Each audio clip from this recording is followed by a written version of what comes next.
Ray Allen opened up to our own Cedric Maxwell in an exclusive interview with CLNS's Cedric Maxwell podcast. I'm Sierra Goodwill, here with Josue, Pavon, and Mike Petraglia. Guys, Ray Allen spoke about a lot of different topics, but the big one and the big conversation point that came out of this interview was how hurt Ray Allen said he is for being ousted pretty much from the big three. We're going to start this video off with a clip of the audio from the interview.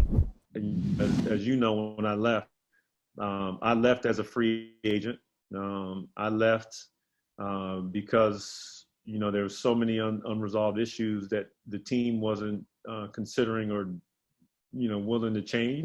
I've gotten so much hate, death threats, vitriol from Boston fans, from, obviously these guys have kind of removed me from the big three, said so many negative things about me, and I haven't had one negative thing to say about, any of them. We could talk about, the things that we went through. We've had tough times. We're brothers. We went through a lot. Yeah. But that doesn't change anything that we've done. And so it hurt me, over the course of this time, just to hear, just some of the things that have been said. It is like, we're supposed to be celebrating, these times, having won in 2008. Guys, what's your reaction to hearing Allen say that Pierce and Garnett's comments have cut him so deep over these last 12 years? Well, we've heard this before, right? Ray Allen just can't get over the fact that he wasn't in, I think, the brotherhood with Kevin Garnett and Paul Pierce. That's really, to me, what this comes down to. And I think Ray Allen, until he talks with Kevin Garnett, this is going to be something that is a burr in his side, and he's just not emotionally going to be able to get over it. And I don't know if Kevin Garnett is going to be that willing to want to talk to him.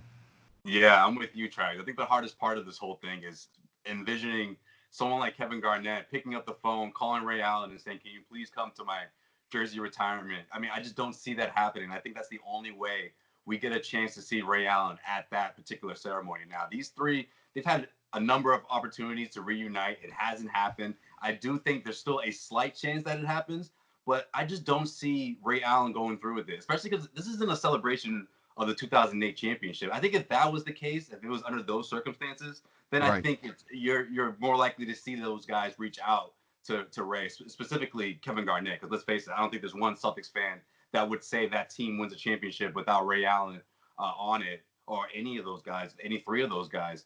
And I think, again, I just don't see it realistically happening. I do think Ray is really hurt. I don't think he envisioned those other two guys carrying on this feud. I know Paul Pierce has said some things to sort of mend the fences, but we just haven't seen it from KG. And until that happens, I don't see Ray Allen coming back to Boston anytime soon. Yeah, and unlike a lot of Boston sports fans, I tend to be a Ray Allen apologist. Maybe that's because I'm a UConn Huskies fan, or his daughter went to the same college as me. But you could tell in this interview that this is just something that's weighed on him over the past decade plus. So maybe, who knows, this interview with Max will maybe light a fire under him to try to reach out that one last time and mend that relationship. There is something motivating them to mend this relationship with KG's number retirement in the future. So that gives them a reason to kind of reunite and reconnect and see if they can kind of make water under the bridge. What do you guys think it would take for Allen to come back to Boston? And what would that look like? Would he not get a very warm welcome? Well, I think a couple of things have to happen. Somebody has got to get to KG if KG is not going to do it on his own. And that's two people come to mind. Cedric Maxwell, who now can say that he actually spoke to Ray Allen, and of Cedric Maxwell, who certainly has a lineage of Celtics championship history and a legacy in Boston, and left Boston under I don't want to say questionable, but certainly controversial terms. He didn't leave Boston after carrying the 81 team to the NBA title and was the MVP of that NBA Finals. If that weren't the case, I think Cedric Maxwell wouldn't feel like he has a voice. But I think either Cedric Maxwell or Doc Rivers, one of those two guys, gets to Kevin Garnett and says, "Hey, look, let's try and put water under the bridge. Let's try to put this in the past once and for all. And KG, if you do this, you're going to be the hero. And that's the other thing. If KG can be convinced that this is not only for the good of the Celtics, but it is also going to put him in a very good light leading into the jersey retirement, I think that's a possibility.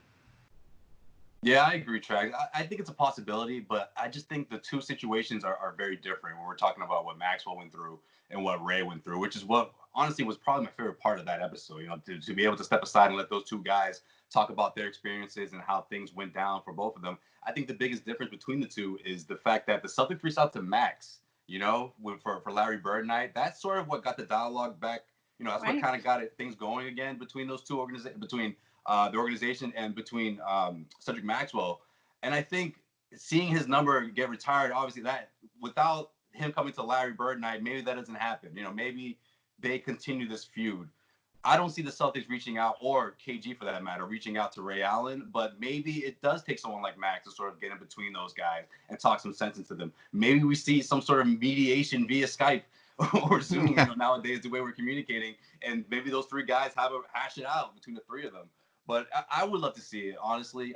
Again, because it's not a championship, the all-way championship celebration, I do think that really diminishes the chances of seeing him show up. But what a moment that would be to see those three guys back together after, you know, almost a decade of not being seen together and all coming together to celebrate Kevin Garnett's number 5 going up into the Raptors. I mean, that's just a moment I would love to see. And even though I wasn't a huge fan of Ray's decision, you know, years ago, I do think that it's enough time has passed for us to sort of say, you know what, seeing those guys together would be a special moment. One more thing I want to add. When this subject gets brought up time and time and time again, and it's going to right up until, you know, Kevin Garnett's jersey is raised to the rafters, one thing is driven home to me. This is deeply personal. And you know that there's a bond between Kevin Garnett and Rajon Rondo. And I think whatever happened between between Rajon Rondo and Ray Allen, whether it was a falling out personally, something happened, you know, between the two that really lit a fire and really drove the nail between, or drove a big divide between those two stars, that really hurt Kevin Garnett, because Kevin Garnett looked at Rajon Rondo as like a kid brother, a little brother, if not a son.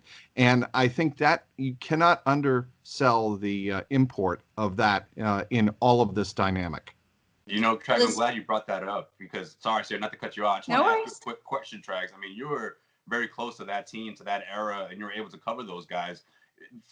By your estimation, what do you think went wrong? What transpired between the first 2 years and those last 2 years with Ray Allen being around? What do you think? Because from the stories I've read and the columns that I've, you know, read through, Rondo was sort of shadowing Ray in the beginning, right? He sort of looked at him as a mentor, and something went wrong years later.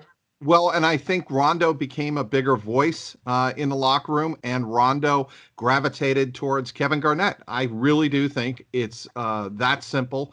And when the two had their falling out on the court, Ray Allen and Rajon Rondo, Kevin Garnett, I think it's pretty safe to say, took the side of Rajon Rondo because they naturally gravitated towards one another. I really don't think it's any more complicated than that when you're talking about the KG, Ray Allen, and Rajon Rondo triangle.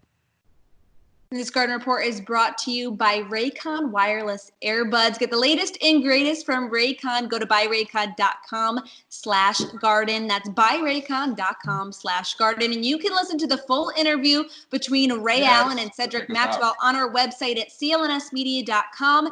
And be sure to check out our YouTube channel at Celtics All Access.